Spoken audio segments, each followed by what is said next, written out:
रोजाना सबसे पहले अनुपमा सीरियल देखने के लिए हमारे चैनल को सब्सक्राइब करें। एपिसोड के स्टार्टिंग में हम देखते हैं पराग अंश के पास आता है। अंश का कॉलर पकड़कर उसे घर से बाहर निकालता है। इधर अंश बार बार बोल रहा होता है कि पापा मैंने जानबूझकर कुछ भी नहीं किया। पराग बोलता है कि मेरी बेटी पर हाथ उठाने वाले इंसान की इस घर में कोई भी जगह नहीं है। इधर हम देखते हैं अनु भी पराग को समझाने की कोशिश करती है। दूसरी तरफ गौतम याद करता है कि उसे भी ऐसे ही पराग ने घर से बाहर निकाला था। अनु पराग को बोलती है कि आप लोग ये क्या कर रहे हैं। पराग बोलता है कि आप अपने लाडले को यहाँ से लेकर चले जाइए, इसकी अब इस घर में कोई भी जगह नहीं है। अंश बोल रहा होता है पापा मैंने जानबूझकर कुछ भी नहीं किया। इधर अंश प्रार्थना को भी बोलता है प्रार्थना क्या तुम्हें मुझ पर भरोसा नहीं है, मैंने कुछ भी जानबूझकर नहीं किया। मोटिवा बोलती है कि प्रार्थना को तुम पर भरोसा हो या ना हो, लेकिन हमें तो तुम पर बिल्कुल भी भरोसा नहीं है। प्रार्थना और उसका बच्चा तुम्हारे साथ बिल्कुल भी सेफ नहीं है, इसीलिए तुम्हें इस घर से जाना ही होगा। अनु बोलती है आप ये क्या कर रही हैं, क्या सारे ही रिश्ते तोड़ेंगी। मोटिबा बोलती है ये बात तो अपने बच्चों से पूछिए जो कि गलतियों पर गलतियां किए जा रहे हैं। अनु बोलती है बच्चों की गलती इतनी बड़ी नहीं है कि रिश्ते ही टूट जाए। पराग अनुपमा के सामने हाथ जोड़ता है और बोलता है अनुपमा जी बस कर दीजिए ये तमाशा, मैं बार बार आपको जलील करता हूँ तो मुझे अच्छा नहीं लगता है। मैं बस यही चाहता हूँ कि आप अपने पोते को यहाँ से ले जाओ और जितना हो सके हमारे घर से दूर रहना। अनु अंश के पास आ जाती है। अंश बोल रहा होता है अनुमा मैंने कुछ भी जानबूझकर नहीं किया, मैं प्रार्थना को कैसे हर्ट कर सकता हूँ। इधर पराग बोलता है कि कभी भी हमारे घर की तरफ मुंह भी मत कीजिएगा, अब यहाँ से जाओ। अंश बोलता है प्रार्थना प्लीज़ ऐसा मत करो, तुम मुझ पर भरोसा करो, मैं तुम्हें बिल्कुल भी हर्ट नहीं कर सकता।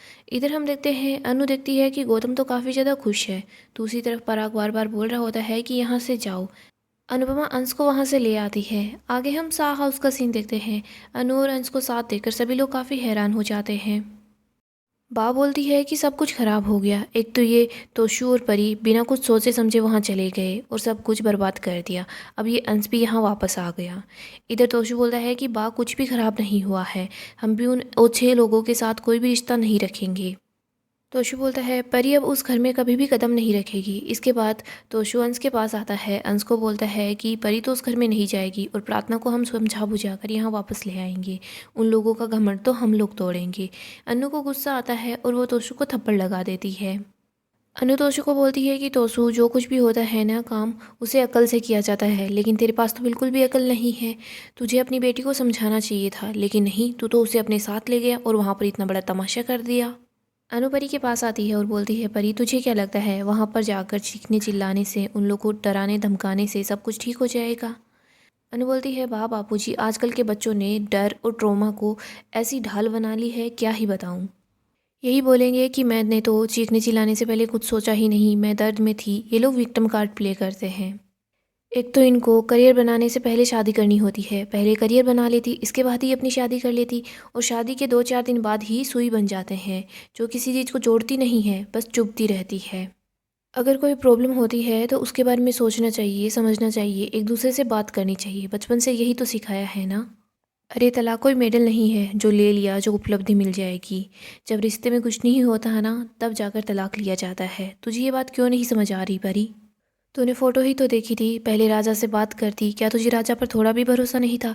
यहाँ आ गई, ऊपर से उन लोगों का फ़ोन भी नहीं उठाया। रिश्ता है, कम से कम उसे ठीक करने की कोशिश करो। ऊपर से तू वहाँ पर झगड़ा करने गई थी, उन लोगों को धमकी देने के लिए गई थी।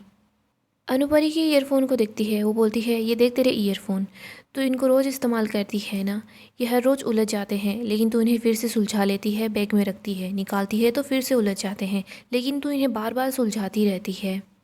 तो इनको फेंक कर नए क्यों नहीं ले लेती? सालों से तू इन्हीं को तो इस्तेमाल कर रही है ना।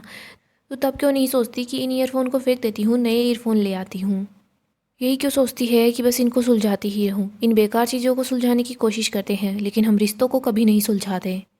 अनु बोलती है ये ईयरफ़ोन सुलझ क्यों नहीं रहे? सुलझ, वरना मैं तुझे फेंक दूँगी। अनु बोलती है देख परी, तू समझ रही है ना मैं तुझे क्या समझाने की कोशिश कर रही हूँ। ज़ोर ज़बरदस्ती करने से, चीखने चिल्लाने से अपने आप चीज़ें ठीक नहीं होती।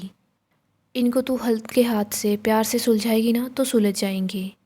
परी वहाँ पर जो कुछ भी करके आई है वो करने के बाद क्या तुझे शांति मिल गई है? अच्छा लग रहा है? और तोशु तू तू परी का पिता है तो तुझे जो करना है तू कर, लेकिन तमीज़ मत भूलना। और अंश तू जो परी ने किया है ना वो बिल्कुल भी मत करना। अंश हम बाद में बात करेंगे, तू जाकर रेस्ट कर ले, सो जा। अंश बोलता है अनु माँ कैसे सो जाऊँ, मैंने प्रार्थना को जानबूझकर हर्ट नहीं किया, वो माँ ही मुझे धक्का मार रही थी, बस रिफ्लेक्शन था, गलती से प्रार्थना को हाथ लग गया। अनु बोलती है कि तू शांत हो जा, मुझे अच्छे से पता है तूने जानबूझकर कुछ नहीं किया। अंश तू आराम से जाकर सो जा, बाद में हम शांति से बात करेंगे कि क्या करना है। अंश भी वहाँ से चला जाता है। इधर परी और तोशु भी वहाँ से चले जाते हैं। दूसरी तरफ अनु काफ़ी ज़्यादा परेशान हो जाती है। बापूजी अनु के पास आते हैं, उसको बोलते हैं कि तू अपने आप को संभाल। बापूजी बोलते हैं कि किसी ने सही बोला है कि हर सुखी परिवार एक जैसा होता है, लेकिन हर दुखी परिवार अपनी तरीके से दुखी होता है। बापूजी बोलते हैं अनु आज जो कुछ भी हुआ ना, उसका असर राही और माही की ज़िंदगी पर ज़रूर पड़ेगा। अनु याद करती है कि कैसे प्रेम राही पर चिल्ला रहा था। इधर हम राही को देखते हैं, वो रो रही होती है। प्रेम उसके पास आता है, वो बोलता है राही मुझे तुमसे कुछ बात करनी है, लेकिन राही वहाँ से उठकर जा रही होती है। प्रेम राही का हाथ पकड़ लेता है। राही बोलती है प्रेम आज जो कुछ भी हुआ उसके बाद बात करने को क्या ही बचा है, तुम सबके सामने मुझ पर चिल्लाए, तुमने मुझसे कितनी बातें छुपाई, तुमने मम्मी से बदतमीजी की, और अंश की तो कोई गलती भी नहीं थी, पापा ने उसे घर से बाहर निकाल दिया, लेकिन तुम कुछ नहीं बोले, बस चुपचाप खड़े रहे। प्रेम बोलता है सॉरी राही, क्योंकि मैं तुम पर चिल्लाया, अंश के लिए कुछ भी नहीं कर पाया और मम्मी से बदतमीजी की। पहले मैं तुम्हें कुछ भी नहीं बता पाया, लेकिन अब मैं तुम्हारे साथ शेयर करना चाहता हूँ कि क्या वजह है। राही बोलती है कि जब तुम्हें बताना चाहिए था तब तुमने कुछ नहीं बताया, अब क्यों बता रहे हो। राही वहाँ से जाने लगती है, तभी प्रेम बोलता है क्योंकि राही मैं आदमी हूँ। राही आदमी को भी डर लगता है। वो यही सोचता है कि अगर बाप ने भरोसा किया है तो मुझे अच्छा बनकर दिखाना है, और अगर मैं अपनी बीवी के सामने ही कमज़ोर पड़ जाऊंगा तो मेरी बीवी मेरी रिस्पेक्ट नहीं करेगी। अगर परिवार की नज़रों के सामने गिर गए ना तो कभी उनसे नज़रें भी नहीं मिला पाएंगे। अगर कुछ अचीव नहीं कर पाया तो खुद की नज़रों में भी गिर जाऊंगा। राही मैं भी डर गया था फेलियर से। राही बोलती है प्रेम तुम्हारा ये डर है ना, हम सब के लिए दुख बन गया। राही बोलती है प्रेम तुमने मुझे हर्ट किया है। प्रेम राही से बात करने की कोशिश करता है। राही बोलती है प्रेम तुम बोल रहे थे ना कि मैंने अंश की बातों में आकर गलती कर दी, लेकिन तुमने मुझसे सारी बात छुपाकर और भी बड़ी गलती की। तुमने मुझे भी हर्ट किया है और मम्मी को भी हर्ट किया है। ये मत भूलना प्रेम, मम्मी ने तुम्हें उस टाइम पर संभाला था जब तुम्हारे पास कोई नहीं था। राही और प्रेम दोनों ही बहुत दुखी होते हैं। दूसरी तरफ हम अनु को देखते हैं। अनु बाहर बैठी होती है तो वो वहाँ पर रेडियो पर सुनती है कि हेलो दोस्तों, मुंबई शहर आपको पुकार रहा है। अनु सोच रही होती है कि कैसे वो मुंबई गई थी, कैसे वो सब लोगों से मिली थी। आगे हम प्रार्थना और क्याथी को देखते हैं। प्रार्थना क्याथी को बोलती है कि माँ मुझे अंश ने धक्का नहीं दिया। क्याथी बोलती है तो तुम उस टाइम पर कुछ नहीं बोली। प्रार्थना बोलती है कि पापा ने बिना वजह ही अंश को घर से बाहर निकाल दिया। इधर क्याथी बोल रही होती है कि आज एक ही दिन में इतना सब कुछ हो गया कि किसी का दिमाग काम नहीं कर रहा। सब कुछ शांत हो जाने दे, बाद में हम पराग जी से बात करेंगे। तभी वहाँ पर पराग आ जाता है। वो बोलता है कि मुझे अंश के बारे में कोई बात नहीं करनी, भले ही उसने धक्का नहीं दिया हो, लेकिन उसने बदतमीजी जानबूझकर की थी। अंश जो कुछ गौतम को नीचा दिखाने में कर रहा है, अगर वही कुछ आगे बढ़ने के लिए करे ना तो वो अब तक गौतम से आगे बढ़ चुका होता। प्रार्थना बोलती है पापा आपने तो अंश को कहीं से कहीं तक पहुंचा ही दिया। क्याथी बोलती है आपको अंश को घर से बाहर नहीं निकालना चाहिए था, आखिरकार गौतम और अंश दोनों ही हमारे दामाद है। पराग बोलता है एक दामाद तो हमारा बेटा बनने की कोशिश कर रहा है और दूसरा दामाद सास का बेटा ही बनने रहना चाहता है। गौतम तो घर की शांति के लिए प्रेम की गलती को ढक रहा था, लेकिन अंश को घर की शांति की नहीं पड़ी, वो बस गौतम को नीचा दिखाना चाहता, और दोनों में यही फ़र्क है। क्याथी समझाती है कि अंश से गलती हुई है, जानबूझकर उसने कुछ नहीं किया, वो बस यही चाहता था ना कि हमारी कंपनी में कोई नुकसान ना हो। और रही बात प्रेम की, तो वो बच्चा है डर गया होगा। पराग बोलता है क्याथी जी डर तो मैं भी गया हूँ, मैं जब भी प्रेम को देखता हूँ तो पापा की याद आती है, उनको भी प्रेम की तरह दुनियादारी की समझ नहीं थी। क्याथी बोलती है दुनियादारी के पीछे रिश्तेदारी नहीं तोड़ी जाती। पराग बोलता है रिश्तेदारी दोनों तरफ से निभाई जाती है, ऐसा नहीं कि वो बार बार गलती करते रहे और हम उनको माफ़ करते रहे। क्याथी बोलती है गलती तो हमारे बेटी ने भी की है। पराग बोलता है इसीलिए मैं गौतम को बोलूँगा कि वो प्रेम पर भी थोड़ा ध्यान दे। क्याथी बोलती है एक बात पूछूं, क्या आपको लगता है कि गौतम सही में सुधर गया है। पराग बोलता है तो अब आपको गौतम से भी प्रॉब्लम हो रही है क्याथी जी। क्याथी बोलती है नहीं, मुझे प्रॉब्लम नहीं हो रही, बस मेरी याददाश्त अच्छी है, मुझे याद है कि बार बार गौतम ने क्या कुछ किया है। पराग बोलता है अगर गौतम सुधरा नहीं होता तो वो अपनी इन्वेस्टमेंट क्यों तोड़ता। क्याथी बोलती है शायद हमारा भरोसा जीतने के लिए, शायद आगे चलकर वो हमें बड़ा नुकसान दे। पराग बोलता है क्याथी जी आप ऐसा मत सोचिए, और अंश और राही की बातों पर तो ध्यान ही मत देना, क्योंकि वो वही करते हैं जो उनको अनुपमा जी सिखाती है। और राही को भी समझा देना, अगर उसको इस घर में रहना है तो हमारे हिसाब से रहना होगा, वरना अच्छा नहीं होगा। आगे हम अनु को देखते हैं। वो सोचती है कि मुझे भी मैनिफेस्ट करना चाहिए क्योंकि यूनिवर्स हमारी बात सुनता है। अनु बार बार बोर्ड पर लिखती है कि प्रेम और राही के बीच झगड़ा है वो ख़त्म हो जाए, प्रार्थना और अंश की दूरियां भी ख़त्म हो जाए, परी और राजा फिर से एक साथ आ जाएं, मेरे सारे बच्चे खुश रहें। कान्हा जी, मेरी शादी टूटी थी, मैं अपने अनुज से दूर हो गई, लेकिन मैं नहीं चाहती मेरे बच्चों के साथ वही हो जो अब मेरा साथ हुआ।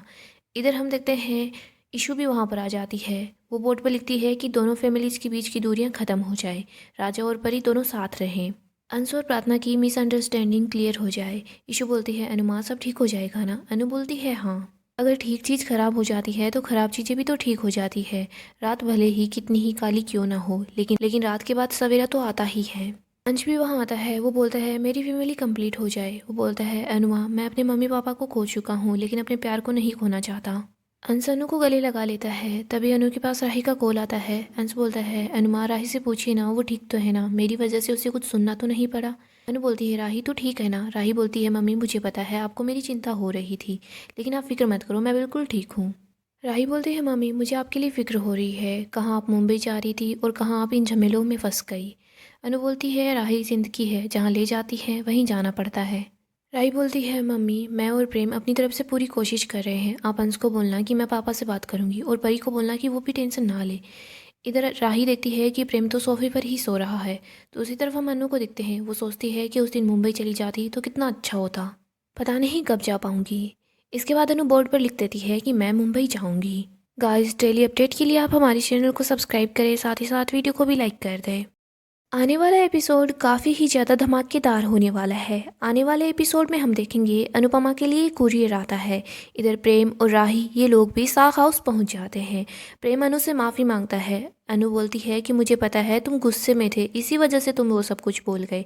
इधर राही अनु से मिलकर खुश हो जाती है। वो अंश को समझाती है कि तुम फिक्र मत करो, हम सब लोगों से बात करेंगे। इधर अनु जब उस कुरियर को देखती है तो वो देखती है कि ये तो डांस रानीज के लिए आया है, उन लोगों को कहीं पर बुलाया गया है। अनु बोलती है कि ये मुंबा देवी का मंदिर है, हमें वहाँ पर बुलाया गया है। अनु बोलती है बापूजी ये इवेंट मुंबई में होने वाला है। बापूजी ये सुनकर काफ़ी ज़्यादा परेशान हो जाते हैं। अनु बोलती है मुंबा देवी मुझे आशीर्वाद देने के लिए मुंबई बुला रही है, मुझे वहाँ जाना ही होगा। दूसरी तरफ हम देखते हैं अनु परी और तोशु के साथ मार्केट जाती है।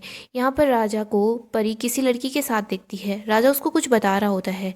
तभी परी राजा के पास जाती है और राजा को थप्पड़ लगा देती है। वो बोलती है कि तुम मुझे चीट कर रहे हो। परी राजा को कुछ भी बोलने का मौका नहीं देती। परी काफ़ी ज़्यादा गुस्से में होती है। इधर हम देखते हैं राजा घर पहुँचता है। इधर मीता देखती है कि राजा के चेहरे पर चोट आई हुई है। मीता बोलती है कि राजा ये चोट कैसे लगी? राजा झूठ बोल देता है। राजा बोलता है कि माँ मैं गिर गया था, उस वजह से चोट आ गई। मीता बोलती है गिर गए थे या फिर किसी ने तुम्हें थप्पड़ लगाया है? राजा बोलता है कि ऐसा कुछ नहीं है। इधर अनुपमा मुंबा देवी के एक इवेंट के बारे में ही सोच रही होती है। वो सोच रही होती है कि मुझे वहाँ जाना चाहिए, लेकिन वो फिर सोचती है कि यहाँ पर इतना सब कुछ चल रहा है, ये सब कुछ छोड़कर मैं कैसे जा सकती हूँ? अभी तो प्रेम और राही के बीच भी कुछ भी ठीक नहीं है, अंश और प्रार्थना भी एक दूसरे से दूर है, और ये परी और राजा इन दोनों का गुस्सा तो अलग ही लेवल पर है।